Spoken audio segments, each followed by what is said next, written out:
Good evening, Team Beast. And for those of you joining us for the very first time, thank you for clicking on blah, blah, blah, blah, blah.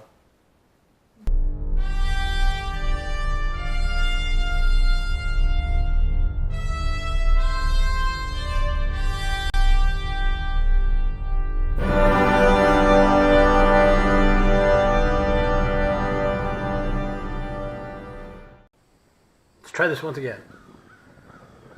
Good evening, Team Beast, and for those of you joining us for the very first time, thank you for clicking on Boost Capacity Outdoors. I'm your leader of Team Beast, Daddy Beast, and this is From Start to Finish. Yeah, we'll just call it that. So what we're going to do is, it's a couple days, a day or two after Halloween, and we just got a new mold in. So I'm going to show you from basically start to finish at least 2 of the 3 pieces out of the mold, and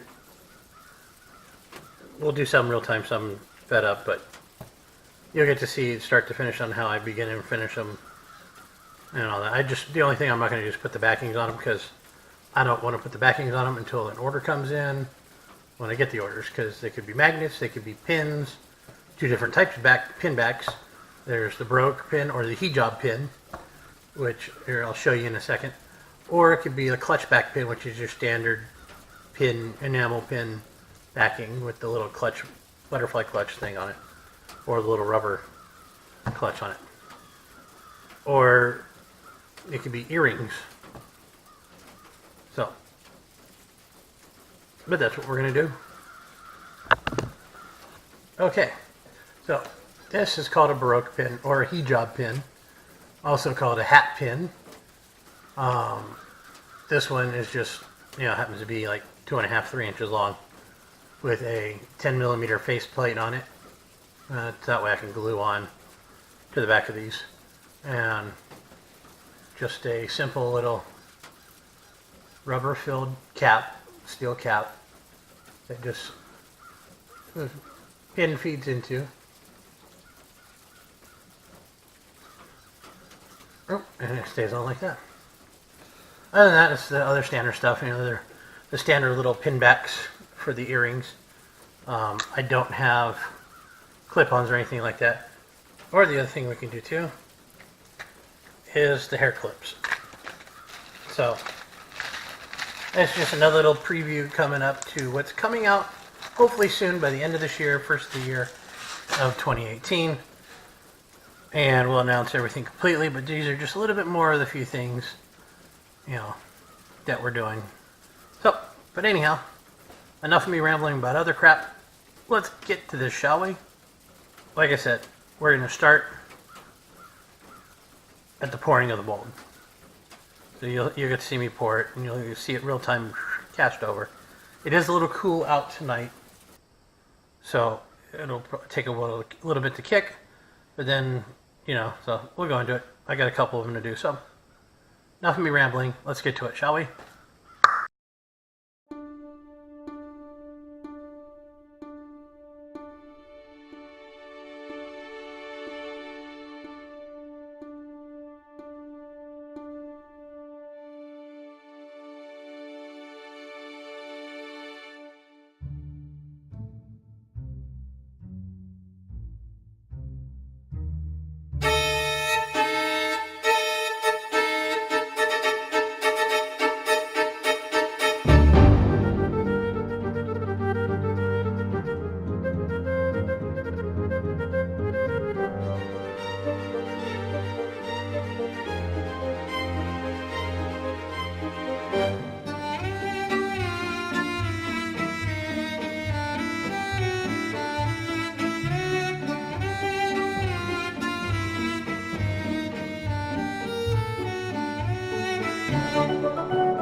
Okay, just so you don't have to sit here and listen to music the whole dang 20 minutes. What I got here is I've mixed a two-part resin, a part A and B mix. It's 1-to-1. I use a scale. I use 14 grams of each side of the product, so 28 grams total. And you got to. It kicks off in about 2.5 minutes. So you got to really stir really well over the course of about 15 to 20 seconds. You start feeling it to get a little warm at this point because it's exothermic. So you can tell when it starts to kick because it'll heat up on you. And what I was doing there, tapping the mold, was just tapping to make sure all the little parts get kind of filled up and no bubbles and all that, and kind of helps it settle in. Otherwise, you can get some little pin bubbles coming up and not having a clean cast of your mold. Also, some of the molds, they got little pieces here and there that are a little dirty or whatever, but you always got to make sure you blow out and clean out your molds really well. Wash them if you have to, if they've gotten dirty. A little bit of soap and water. And then make sure they're really dry before you start pouring with the two-part resin. Because this is hydroscopic, whatever, however you say the word hygroscopic. Water will affect it. What happens is when there's water in it, not much, but there is some H2O in it. And what'll happen is this stuff, two-part product, the darker part of the product is the same stuff that they use for AB foam as well. And so water will, if you've ever watched a video on Gorilla Glue using it as a foaming agent, it's basically a two-part foaming agent. Gorilla Glue is, you can mix a little bit of water with it, warm water to it, and stir it up, it'll foam out on you. Same kind of thing will happen here, is if in that the dark part of the A and B gets any contact with water, it'll foam out. So you've got to keep very, very tight lids on these things. But as you can see, it's kicking off pretty quick, and this is real time. And so you got to work kind of fast, and I work in small batches when I do pour molds. These are like the bottom mold there with the skulls and all that. That's nickel size and stuff like that. At this point, we're going to speed it up, get you through some of this stuff. Watch it cure out. It takes about after it kicks and starts to turn white, it takes about 5-10 minutes more to totally cure to the point where you can take it out of the mold. And then I let my mold sit for a few minutes because, like I said, it's exothermic, so it heats up the molds. And if I was to pour again, it could cause inclusions into the next resin casting. So that's why I let them cool before pouring again.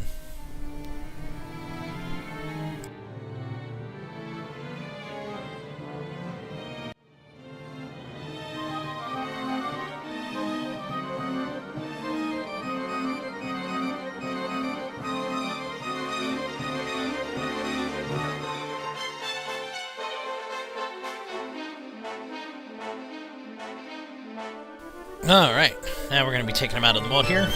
It's still a little fast, but as you can see, they're after about 10 minutes, you can pull them right out. They're still a little warm, they're still a little pliable.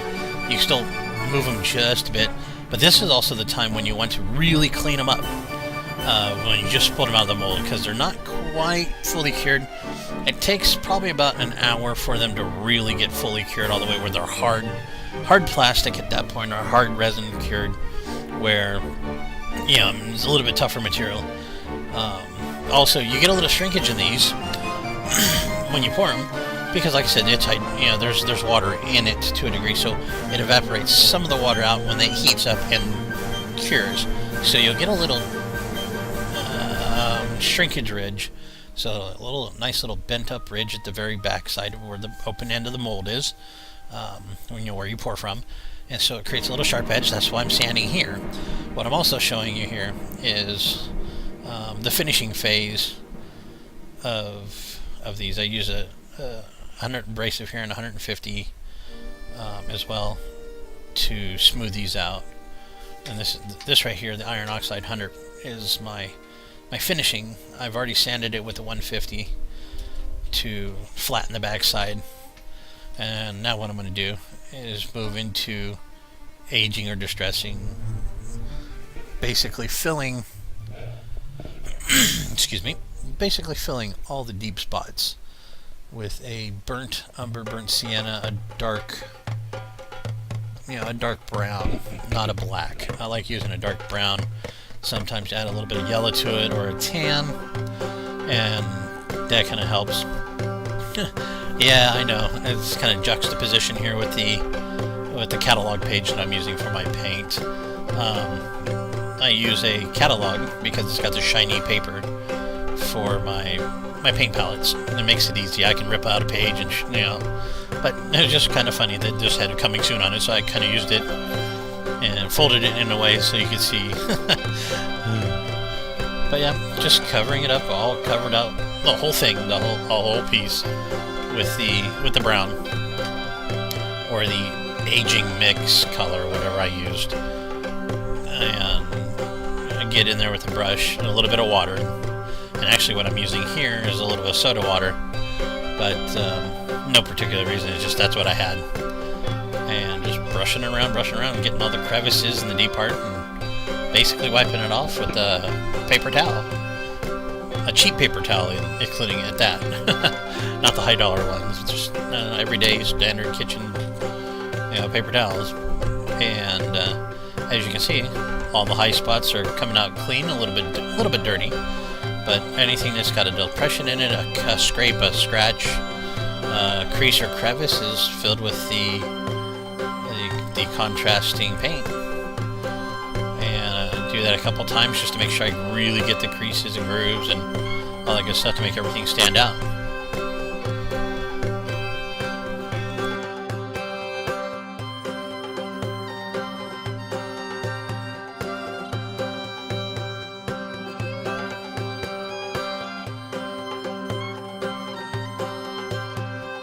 Oh, there we got it. It's all done and ready to go.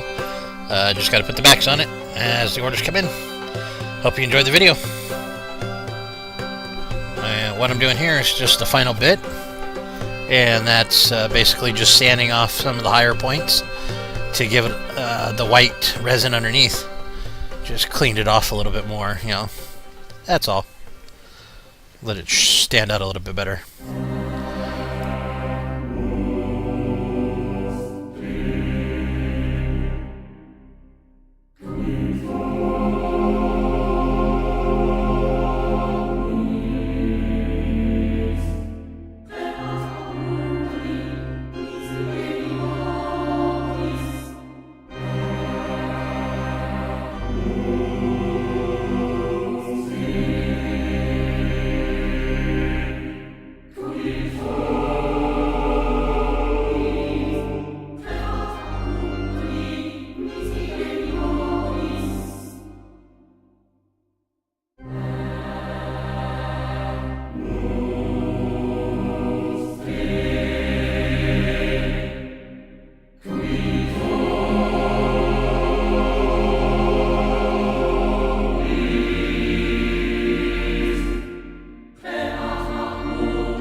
I gotta get some other content going.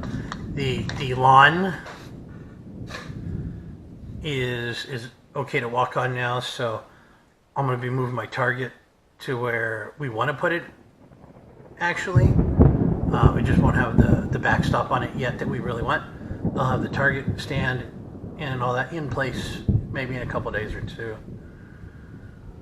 That was kind of weird. I just said a couple days or two. So in a couple days or so, I'll get the target in place. I'll have to take down a bush that's there because it's one of those sucker plants that just kind of kill everything. I got to pull that out. Then I can put that in there, and then I can mark out to 15 yards, maybe even 20 yards now. And that's where the video ended. Well, that's where the camera stopped. Or stopped recording. Or something or another. Or the battery died or something or another. I don't know. Something happened. We don't have any of that ending footage. I babbled on for about 20 minutes. But as always, like, comment, subscribe. And click on the little bell. Be sure when the notification pops up that it says you'll receive all notifications If not, you'll have to click it a couple times till it says it, because sometimes it'll click. You'll click it and it'll state you'll only receive some notifications some of the time. But you got, when you click on it, make sure it just says you'll now receive all notifications. Hit the like button, of course. That's a little thumbs up. Way to go. Awesome.